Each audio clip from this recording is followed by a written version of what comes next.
Hi everybody, my name is Courtney Pelland and I am Miss Nebraska State Fair 2020. Today I will be reading C is for Cornhusker by Regine Shepherd, just to give you a little history on the background of Nebraska. Let's travel the state of Nebraska and begin with the letter A. For the planting of trees to help Mother Earth, it's known as Arbor Day. B is for Bison and Buffalo Bill and his traveling Wild West show. With ropers, riders, and wranglers, it's our nation's first rodeo. Cornhusker begins with the letter C. It's the nickname of our state and for the crops and cattle that make this land so great. D is the dance of sandhill cranes as they bow and leap and fling. 500,000 come to roost when they migrate north each spring. E is the early explorers who up the Missouri embarked on an exciting expedition led by Lewis and Clark.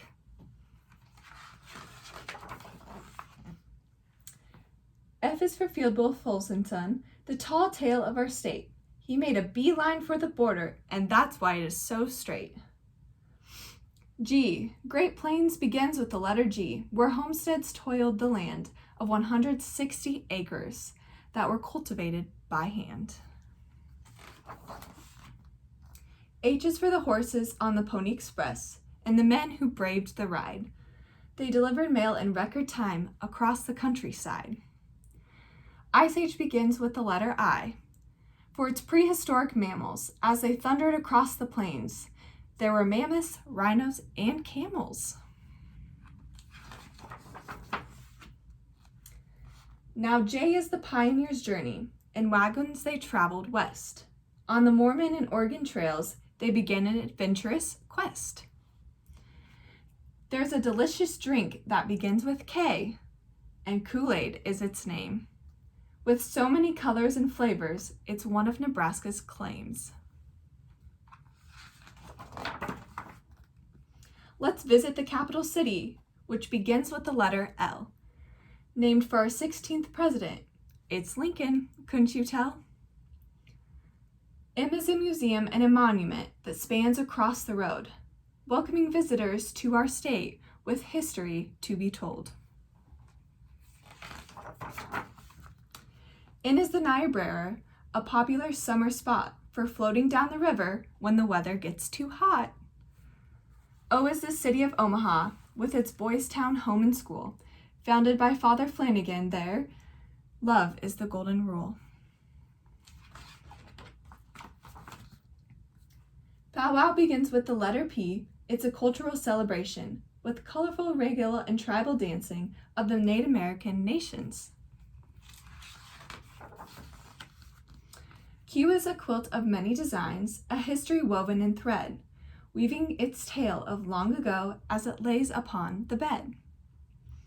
R is the red of the Huskers team and the football fans who cheer.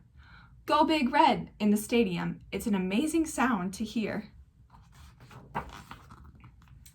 Sod House begins with the letter S, a first home for the pioneers, with walls of dirt and a roof of grass. It's weathered many years.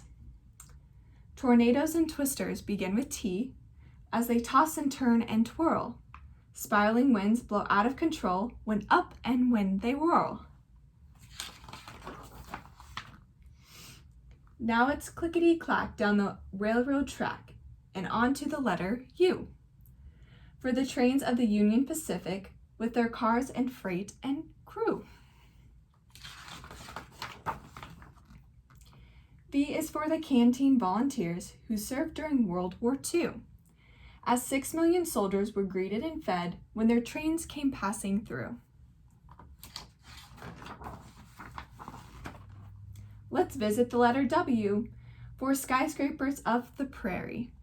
They're known as giant windmills, though their size and shape may vary. X marks the spot of a hiding place, sometimes known as John Brown's Cave. On the Underground Railroad, an important site for freedom-seeking slaves. Why is the yellow of our meadowlark and our cottonwood trees in the fall? The goldenrods and the honeybees state symbols one and all.